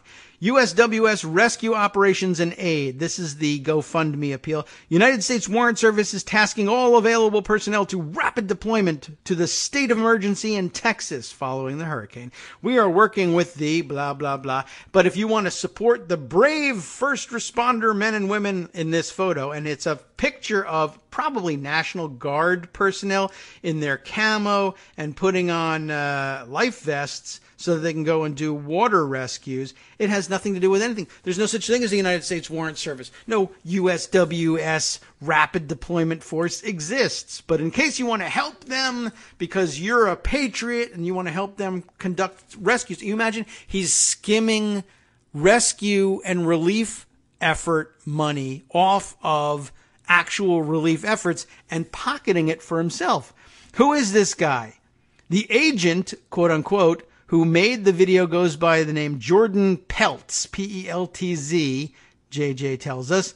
And she includes a video much like the one that he just released, warning of civil war. And you should see the thing. If you see it and you realize he's not a real cop, you will puke. You will absolutely lose your lunch if he's in there with the tactical cool guy sunglasses. He's got a laptop in one of those rugged outdoor cases mounted on a thing on the in the console of his truck. He's got an AR-15 mounted over the rear window of his truck where the U.S. warrant service thing. It's got the whole Halloween costume of a cop going here so that everybody believes that he is a cop. Now, he goes also by the name of Warrior Poet on Twitter, I guess, and Facebook as well. His Facebook page, The Warrior Poet. And by the way, the domain name is registered to his girlfriend. He certainly wants to look like a law enforcement officer, JJ says, well, other than the diamond earrings. And a collection of the pictures from his Facebook page include a fake cop car in which he's filming all of these things. It's got no identification of what law enforcement organization it would be affiliated with, but it's got the bar of lights on the top, and it's a white sedan, just like they very often drive. Here's a picture of his girlfriend, I guess, kissing him on the cheek, and he's, again, in his tactical gear. Here's a picture of him with his dog sitting by the lake, but he is sitting there with a black shirt that says agent across the back, like that sometimes you'll see in field operations. He refers to himself as a police officer when he says he's thanking patriots for all you do for us LEOs. And his car, for all the world, looks like he's a real sworn law enforcement officer, and he's not. He's just faking it for money. I told you you would puke. On the faux agency's Facebook page, they posted this as their profile pic. Same picture appears at fugitiveenforcement.com. Again, a picture purporting to be of personnel of the United States Warrant Service updating their cover photo. The photo is in fact lifted from a Facebook photo page of the United States Secret Service. They have a similar looking 5-pointed star logo. These guys are actual Secret Service agents, and he just posts them and says, no, they're United States Warrant Service agents. We're real. Send us money. Look how tactical and awesome we are. We have big guns, and we dress in black. Now, after she revealed all of this, of course, he locked down his Facebook page and added an update to his company website to explain the GoFundMe page. But basically, this is just straight up thievery, and he's doing all of this to steal money from right-wing loons who would otherwise possibly actually, in a act of maybe altruism, actually try and help relieve hurricane damage, and he's stealing that money. There's your patriots, ladies and gentlemen. And I would go so far as to say they're all basically the same. Why not? Let's just paint with a broad brush. I know that they're actually not. But the fact that these people exist and are funded makes me, I was going to say makes me want to jump out a window, but it makes me want to push them all out of windows. How about that? Now, there are worse things out there, including, of course, all of these fake news sites. But here's a twist on the fake news site that I didn't consider, and that something like dark Facebook posting probably helps enable to a great extent. Here's a recent story she points to that's in the Washington Post about a fake news site that is also pushing the anti-Antifa stories. And the really important thing about this one is that the identity of the poster is in fact a stolen identity. This is a Facebook troll that stole the identity of former Ms. World, Laura Hunter. Her identity was stolen, and she was turned into a conservative activist profile, but they kept the name. In other words, if you recognized for some reason that actually was a picture of Ms. World, Laura Hunter, not they didn't do the Twitter troll thing, the Russian troll thing of stealing a photo of an attractive woman. They love to use that one as bait, and then just putting some different identification on there and pretending to be a huge Trump supporter, and then all of the sexually frustrated sex cult alt-right Proud Boys. More on that in the future as well, who are attracted to her, then laud her as a conservative hero and follow her because she's attractive. This is a real person. They just hijack the identity entirely. The Conservative Daily is the crew responsible for this one. They have a simple business model, according to court documents. Use blood-boiling stories to channel hyper-partisan outrage into wads of advertising cash. At the top of the funnel was the popular Facebook profile of pundit Laura Hunter, a Barack Obama-hating, Donald Trump trumpeting activist blogger with a beauty queen's face and close to 1 million followers. She churned out posts at a dizzying clip, sometimes twice an hour, bogus stories about the FBI's investigation into Hillary Clinton's email server or Bill Clinton's involvement in an illicit sex ring. She frequently pointed out just how distrustful the American mainstream media was, or I guess untrustworthy, perhaps. The stories, all of which happened to be articles from the Conservative Daily Post, were mostly untrue, a lawsuit says, but they apparently seemed plausible to their target audience of conservative readers who widely shared many of the stories Hunter posted. Snopes and PolitiFact, the rumor-busting websites, have debunked a few of the site's claims that have attracted a massive number of readers. One phony story claimed that a university forced students to wear hijabs. PolitiFact said the evidence for another story about an underground Clinton sex network was thin. Thanks a lot for going out on a limb on that one. Hunter, it turns out, is a real person, though not the person her Facebook avatar led thousands to believe she was, according to a lawsuit filed on behalf of the real Laura Hunter. The suit, filed in district court in Nevada's Clark County, claims that the news site misappropriated Hunter's name to transform her into a spokesperson for a radical right-wing website that peddles fake news. She's seeking compensatory damages and an injunction against the Conservative Daily Post and an affiliated Facebook page using the name Conservative Daily Review. Defendants know that they have turned Ms. Hunter into a conservative online muckslinger of fake news, said the lawsuit, and they must answer for it. The viewpoints expressed on the fake news website are diametrically opposed to what Hunter believes. Her attorney, Mark Randazza, told the Washington Post, they're not just cranking out problematic content, but then they're taking somebody and making them the face of it. She just wants to clear her name. The real Laura Hunter is a Washington state resident who won the Ms. World pageant in 2016. The television actress and model has owned a photography business for 20 years, according to the site. She's also politically left of center, her attorney says, not the conservative Tennessee pundit that the Conservative Daily Post claimed. She came face-to-face with her internet alter ego in October after an email from a man named Michael Powell. According to the lawsuit, Powell said he ran an advertising agency in Las Vegas and had a client who wanted to use Hunter's headshot from a few years ago. But he dodged Hunter's efforts to talk by phone, according to court documents. In another email, he asked her to send more headshots, ostensibly so he could persuade his client to use them. Worried by the confusing conversations, Hunter Googled herself. The top return linked to the conservative activists page on Facebook.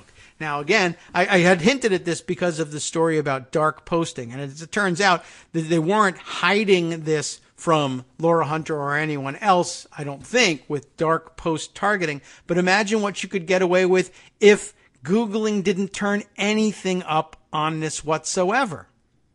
That's the danger. This is how brazen they are in the things that they do. Imagine when they get a hold of the understanding of the use of dark posts and that kind of micro-targeting, how much worse it could get if you never are able to ferret this stuff out. Continuing with the article here, might as well. So she finds this thing, and that's when Hunter says she realized that Powell had turned her persona into a highly rated spokesperson for a right-wing political website called the Conservative Daily Review. As she sleuthed around online, Hunter noticed that the website contained the same photo Powell said he wanted to use in his original email. I can't believe he even tipped his hat. Why even bother to ask for permission?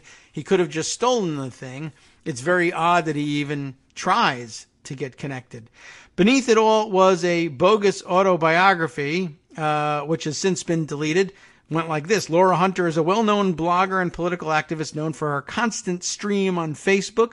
She has been in the reporting and journalism world for almost 2 decades and has witnessed countless elections and Why would you say that? And large propositions come and go. That's almost Russian in its terribleness.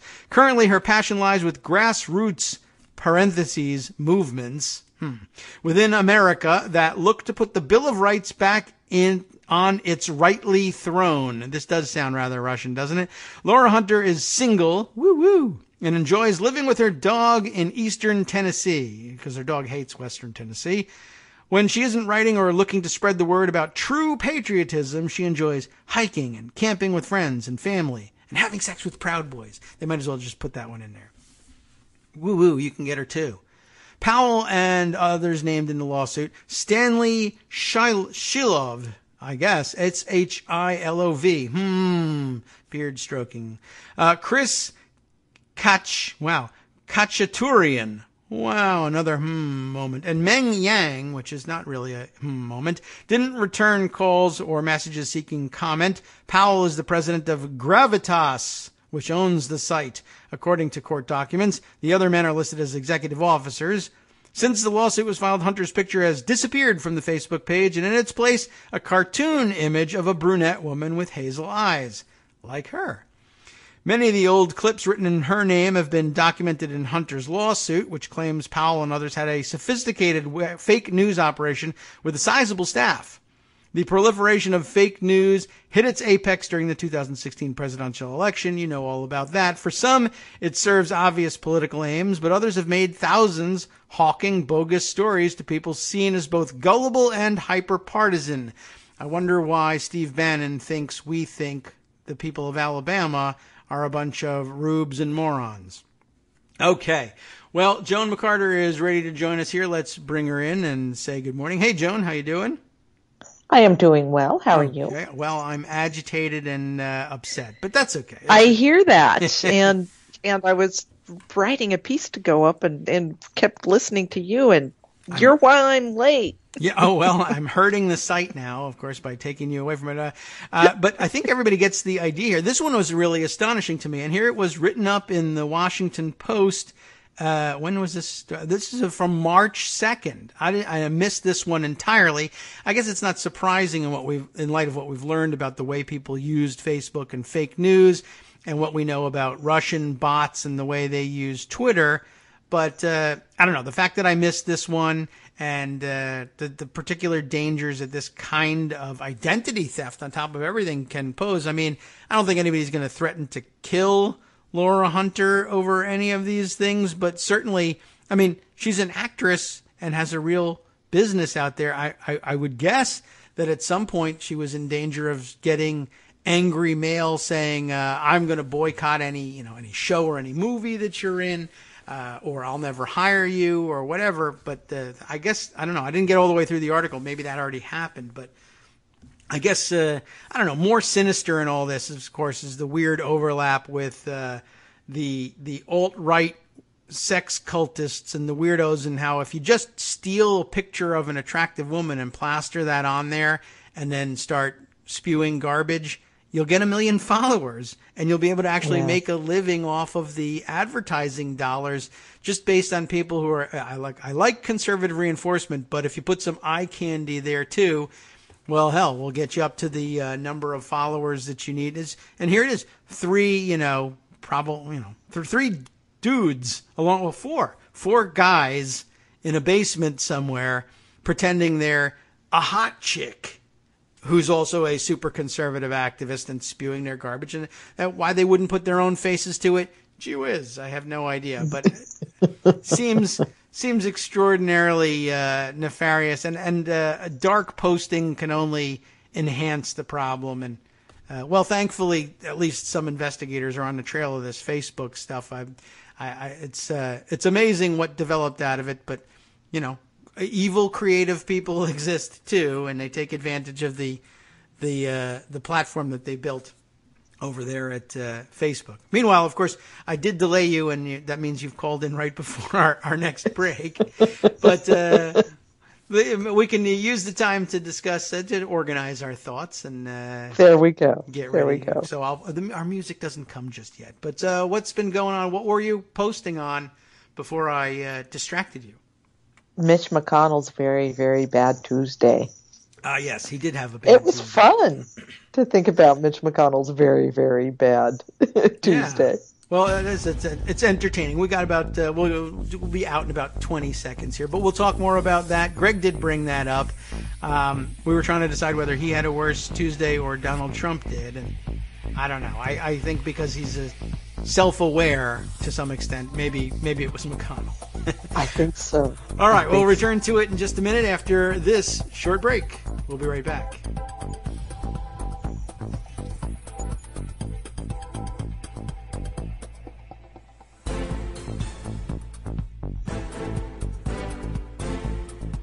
Welcome back to the Kagro in the Morning Show on Roots Radio. Joan and I had a nice discussion off the air. The show's over. We did everything we wanted to do while you guys were on break. So free time at this point. Study hall from here on in. We had lots to talk about, so that we can share some of these things now with those of you listening as well. So let's see. Joan, you were writing up about Mitch McConnell's no good, terrible, very bad day. I can't remember the proper title of that children's book, but it was pretty bad, wasn't it? It was very, very bad, and no one deserves it more. Yeah, I don't think so. He lost on Trump care. That was the most important thing. Yes. That's the really critical thing. Yeah, to us, that was for the nation. Yeah. Again, it's been a long, rolling, depressing episode in American politics, one in which Mitch McConnell has continued to fail. I think it's probably worse that it's a protracted fail. I mean, worse for him. I think so. And really all of us. I go back to the idea that really Susan Collins was never going to vote for this. Lisa Murkowski was never going to vote for this. McCain really wasn't going to either. They could have ended 2 weeks of angst just by saying, privately even, they didn't have to make a big deal out of it. That's true. Just saying, no, enough of this. Let's actually try to do something useful, productive. Now they could have done that privately. It's not just McConnell that all of this is on, but he's the one who deserved the really, really bad day. Yeah. So he lost on Trump care. He lost in Alabama. And again, that's a loss for the nation. Oh, yes, right. And a lot of money on that. Is he makes Ted Cruz look reasonable.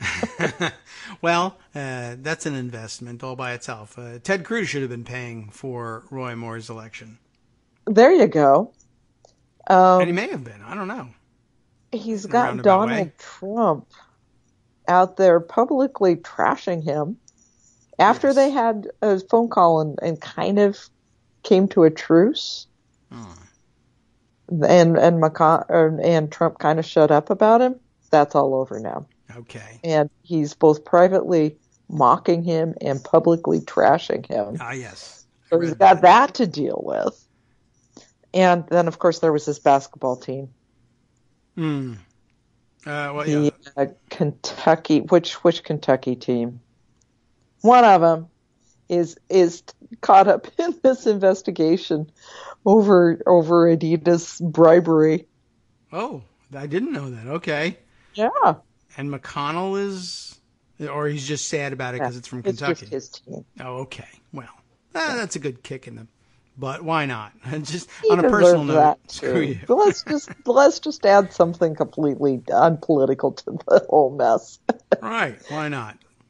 Plus the bean soup was cold, so haha. But what this really demonstrates, I think, is that Mitch McConnell is not the master strategist. We've talked about this before.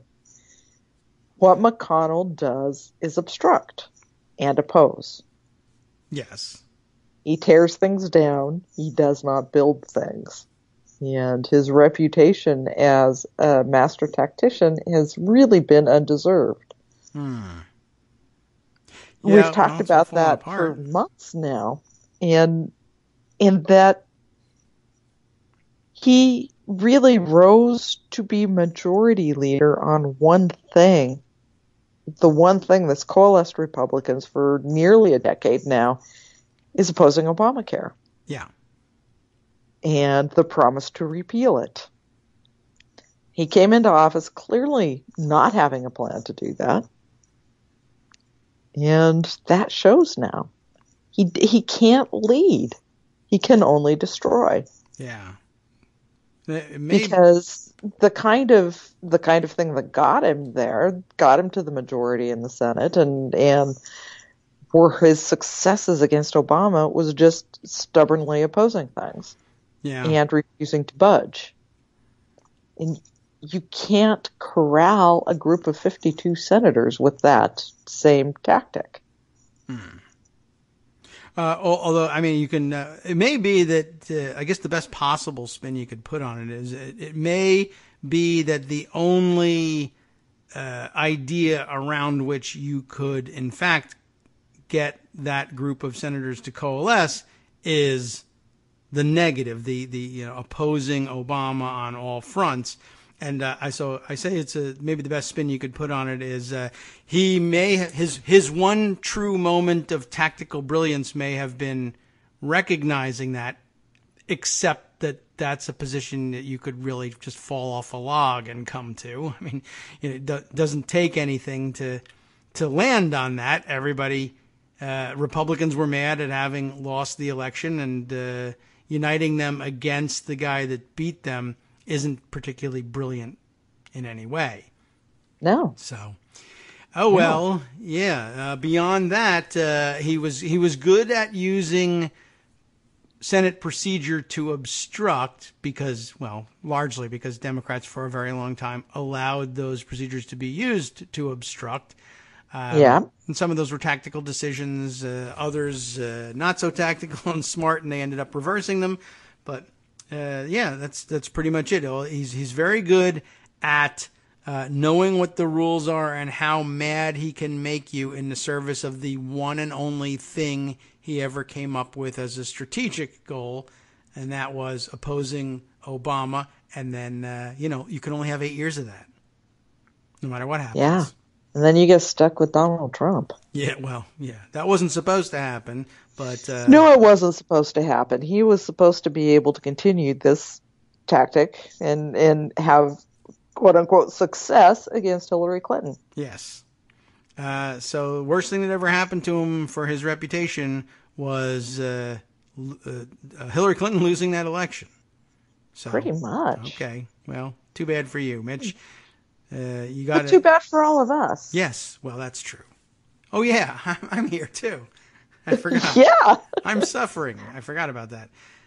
Yes, well, he's okay. So yeah, I see your story here. Mitch McConnell had a very, very bad Tuesday, and I hope it continues into Wednesday, just because he's a terrible person at heart. I'm sure it will. Okay, I'm sure. But what it means really, it exposes the Republican Party for what it is now. And basically it is just an opposition party, a party opposed to modernization, opposed to the fact that we're in the 21st century, opposed to social progress. It's an anachronism, a governing anachronism, which is really scary because I'm incoherent today, and I apologize for that. But it's just really frustrating to watch this total lack of real policy, moral bankruptcy, that governing is really just kleptocracy for them. Yeah. Well, I guess I file right alongside the Hillary email coverage. The Republicans have to show they can govern coverage. I remember, I'm old enough to remember that one, where the entire mainstream traditional media was convinced that I guess that was the original pivot reporting. That crazy House and Senate Republicans will now pivot to governing. And how long has it been? We haven't seen a damn thing. Well, they promised, because of course that was the media narrative. They promised they would pivot to governing. They promised that they would restore regular order. Right. That's true too. And they had when they failed to win the 2012 election, they had an autopsy to figure out what happened. Big report on how they were going to become more inclusive, and I guess everybody then wrote about that because, again, Republicans used a microphone and wore suits and said these things, and so therefore that's the news. And I guess there are a certain number of times for which you can forgive people for being fooled, but now we have reporters with a decade of experience under their belts doing the same thing and still looking for Trump pivots, for God's sake. Much less the Republicans will show they can govern thing. Everything seems to be a joke to these guys, and a sick joke at that, and the coverage doesn't seem to reflect it just yet. It does not. And one hopes that it might finally, now that it should happen with the failure of Trump Care. But I guess we're back to the idea that process is hard to cover. Process is hard to talk about. It's too complicated.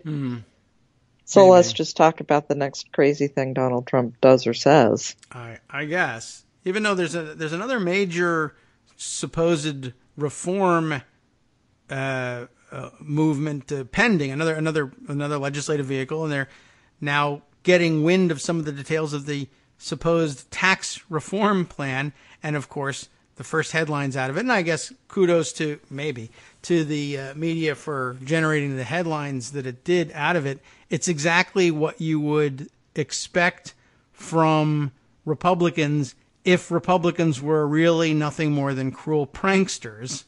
Which they are. Yeah. And they prove it. I mean, the bottom line is their tax reform now, as I understand it, is cut taxes for the wealthy and increase the rates on the poor. Okay. Yeah, up 2% for the poor from 10 to 12%, right? Yes. And, yeah. I think a tax 4.5% for everybody else. 4.5% cut for the rich, 2% hike for the poor, and of course they will now point out, because Republicans now will need everyone to play the nuance game. Well, you see, we're raising the rates, yes, but the effective tax rate for most people will go down because we are doubling the standard deduction, which, it's like a legitimate mathematical thing. You'd have to then sit down and figure out, will it really work out that way for people? But in the meantime, they're also looking to eliminate all sorts of other deductions that a lot of people on the lower end of the spectrum and in the middle depend on. Local and state taxes, yeah. They're talking about ending that deduction. So that will make things incredibly difficult as well. And it'll also make things really hard to pass, I think. I think we're going to see again the House and the Senate in opposition to one another, Republicans in opposition to one another. They're not going to want to take this home to their folks and say, okay. That's going to be tough. You're losing this deduction, but really, really, your overlords are going to get a tax cut, and it'll trickle down to you. I don't even think they're going to be able to sell that one. Just as it always has. I mean, haven't you been seeing your bottom line increase from all this trickle down all this time that we've been taking all the money? Yes, of course we have. Of course, no one really has, because it doesn't work that way. But that's going to be a hard sell, and I'm sure that there's a lot of heads being buried in hands saying, "I can't believe you didn't have enough sense to, if you're going to lie about the numbers anyway." And they rejiggered all the numbers. The whole thing is a mess. Mathematically, none of it works. But if you're going to just lie about numbers, couldn't you just say there's a bigger tax cut for poor people or something like that? I mean, why not just lie about that? We're going to raise the rates? Are you crazy? Are you stupid? What's wrong with you? How could you hand me this? I don't know. I thought you hated poor people. I do. It's going to go over well with the people. taxed enough already crowd. Oh, yes, right. Oh, where's our, right. What happened to our Tea Party? Oh, we're taxed enough already. Okay, so you have signs already made. Where are you? You're not on the, all my corners are empty. There's no honk, if anything, signs going on. What's happened? Where'd all the tricorn hats go? What happened? I need to buy some for my own Tea Party protest now, and you can't get them. They own them all. That is going to be extraordinarily difficult. to sell as populism. What might be even more difficult to get through is that now they're talking about putting the next Obamacare repeal into tax reform. Yes. Since they've got it. I don't know how they're going to do it with the reconciliation rules that they've written, but they think that they can probably swing it since most of what has to be done is done in the Finance Committee. Yeah. There's also, I guess, a possibility, and they could just, I mean, if they want to, it's not usually done, but they could just pass another budget resolution, assuming they have the votes, and just say, all right, this supersedes the one we passed before. It has more reconciliation instructions. And it would be relatively easy if they can hold their votes that they used to pass the budget last time. You just say, same budget, we're just adding reconciliation instructions for health care. Now, that might cause, some number of members of Congress to jump off the roof of a building rather than show up for the vote, but they could do it. They could do it, and they would probably fail again because they're going to come back to it with the same ideas that they've rehashed on Trump care, making it meaner and meaner and meaner. Yeah. And losing more and more people. They're not going to get Susan Collins. They're not going to get Lisa Murkowski. And at this point, they're not going to get John McCain. Yeah, I certainly hope not. You would think that the stupid tax plan on top of it would just make it more difficult. Although I do worry that, are there tax cuts that Republicans were willing to walk away from? I guess if there are tax cuts that the Republicans are too afraid to pass, it would be ones coupled with tax hikes on the poor and eliminating their health care as well. One would think. But there'll be some people who are super excited about that. Maybe they'll get Rand Paul back. That could work. I'm sure they'd get Rand Paul back. Because Rand Paul, his problem, of course, was that it didn't take away everything. He still is back on this is Obamacare light. Although it absolutely wasn't. It was disastrous. Yeah. But it still allowed people to have protections, sort of.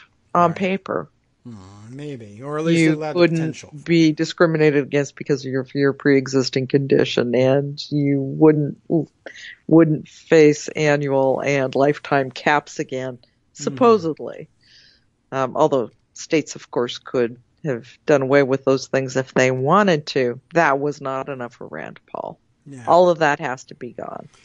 Well, maybe he would accept not changes in health care, but he said, well, if you also raise taxes on those people, then okay, I'll compromise. That might be enough for him. Right. Who knows? I don't know that Rand Paul actually has a consistent governing philosophy other than I have to figure out how to get the cameras turned on me. Well, it's worked for him, I guess. It has. It has. Remember his whole charade of running through the House of Representatives trying to find the committee that was coming up with the bill? Yes, I do. Yeah. And then, then he couldn't find that committee in the Senate because he didn't look. Right. Okay. And he made a lot of noises, and then he voted for everything. So. I guess that's the sort of thing that the most intriguing man in politics does. It's been a rough year for him, too. Not rough enough. Yeah, right. Okay. Still fall down a flight of stairs. But okay. That's not what we mean. But things could get rougher. All right. Wow. So, the Senate didn't make its deadline of Saturday for getting rid of Obamacare. But they're also facing a deadline that's kind of more important, and that's the Children's Health Insurance Program that also has to be done by the end of this week. Yeah. And it's kind of critical. Trump care took all of the oxygen out of the room for that. So that's one of the things I'm going to be trying to track down today. What's the status of that? And is it actually going to happen? And is it going to happen the way we want it to? Yeah. With a 5-year reauthorization. That's what Wyden and Hatch have asked for. But it's really not clear that they're going to be able to get that because, children's health insurance is a really good political football.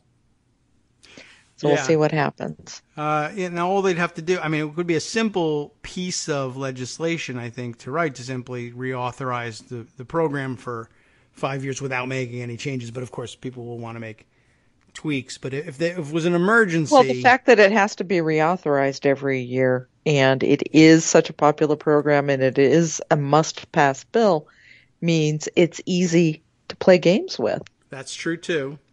It's both an easy thing if there were honest brokers to get the job done even before Saturday, but because of that, I guess there's lots of opportunities to try to hijack it or make demands along the way as well. So, well, we got to find out. I mean, I really don't know. And I don't know. Maybe you don't know. You were saying you got to do some checking around. I don't know where they are with it, but I certainly I haven't don't know. seen a news report on it since I left for vacation last week. And that's another problem. We had the agreement between Hatch and Wyden to reauthorize for 5 years. That was phenomenal. That was great. And then it disappeared from the headlines. Yeah. Today being Wednesday, ordinarily you'd see them wanting to leave town tomorrow, although you know, they may have scheduled, because they knew the end of the fiscal year was coming, work through, at least afternoon on Friday to get rid of all the items that need to be ticked off. But yeah, I haven't seen anything. And maybe as we speak, I'm literally going to take a look at the websites I did out there. A quick check this morning and hadn't seen it. But the other thing that they're possibly talking about doing this week is really horrible. I wrote about it yesterday. No. Using the Congressional Review Act to get rid of a rule from the Consumer Financial Protection Bureau directly related to Equifax and Wells Fargo. This rule would not allow financial companies to put into their contracts forced arbitration. Okay. And what timing that the Senate wants to repeal that rule this week. McConnell's talking about doing it very sneakily, just trying to see if he can get it onto the floor with nobody noticing while everybody's paying attention to other must-pass things. Yeah. Yeah, the House has already passed it. Okay. This is something that can be done with just a majority vote because it is under the Congressional Review Act. It can't be filibustered. So, yeah, for a while, I guess we thought we were done with the Congressional Review Act stuff because it's sort of time limited. But it's limited 60 legislative days after the rule is passed. And unfortunately, this rule was finalized in July. Yeah. So there is a time limit. Here. It's sometime next month. It's hard to figure out what are actually legislative days with the Senate coming and going as it does. They have into next month to be able to get rid of this, and I think McConnell is looking at this as a likely week to try to do it because there's so much else going on.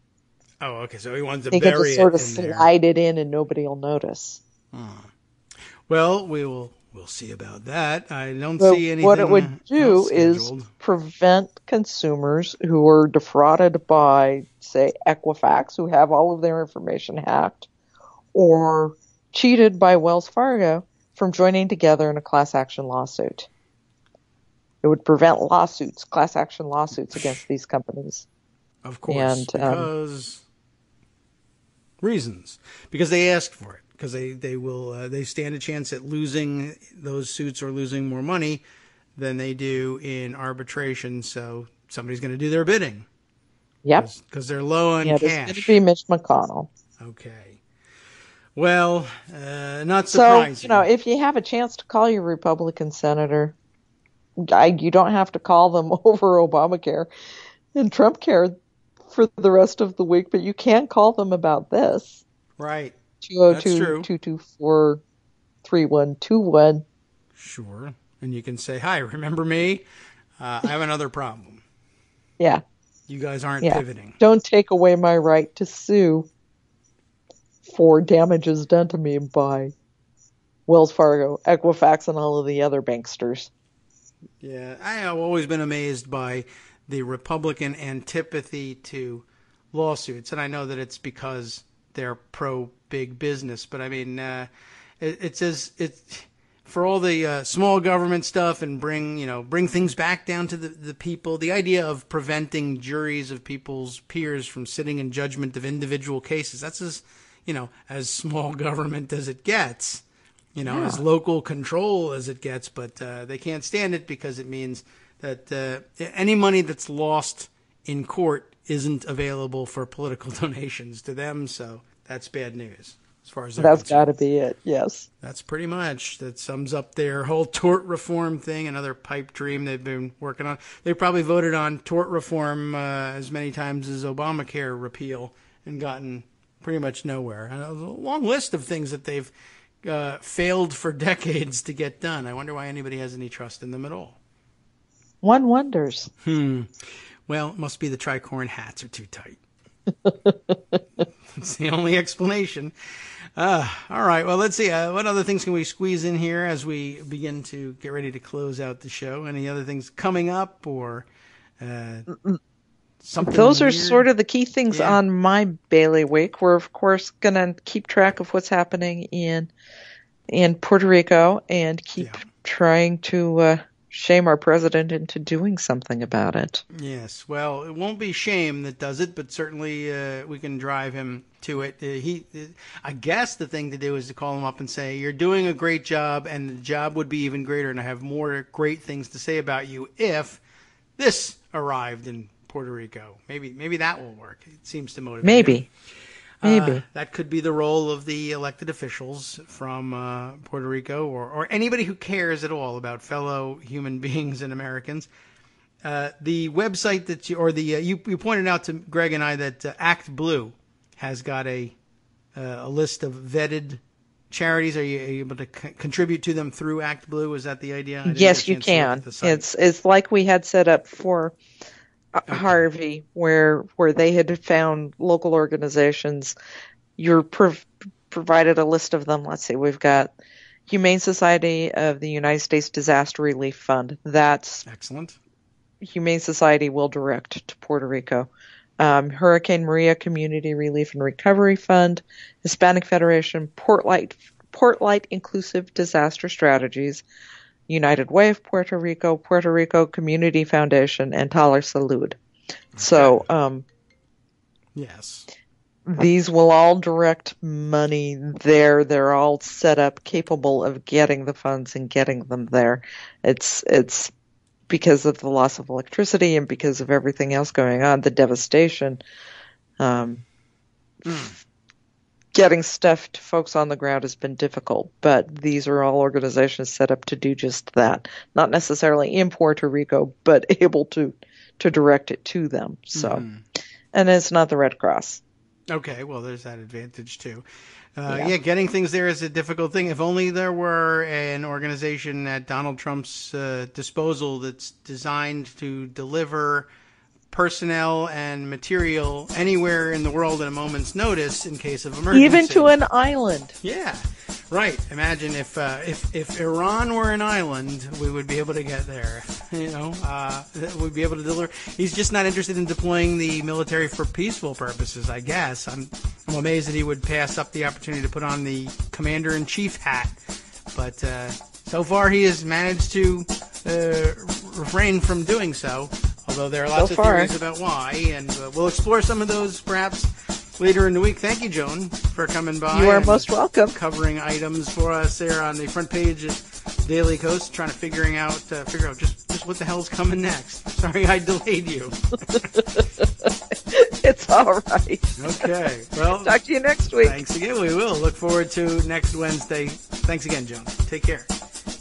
Joan McCarter, our senior political writer, doing all the senior political writing things necessary to keep our website humming and you well informed. Let's see what we've got coming up next on the after show with Wink and Justice. As always, we have just have to wait for my Skype to catch up with me so I can tell you, and I hear the music telling me I'm running out of time. Special Prosecutor Mueller investigating 3 donors with ties to Russia. We didn't get to that story. Thank God they're batting cleanup for us over on the after show. And much, much more, some of which I'll be able to squeeze in after this. From Daily Kos Radio on netrootsradio.com. You have been listening to the Kagro in the Morning Show with David Waldman. Important point about those Russia-tied donors. They gave, in addition to campaign funds, $2 million to his bloated inaugural fund. Anything he does is, of course, bloated. But we've been concerned about where that money ended up and where it went to. That'll be interesting to watch traced. Of course, for the last half, stay tuned for Angela Marks joining the guys on the after show next.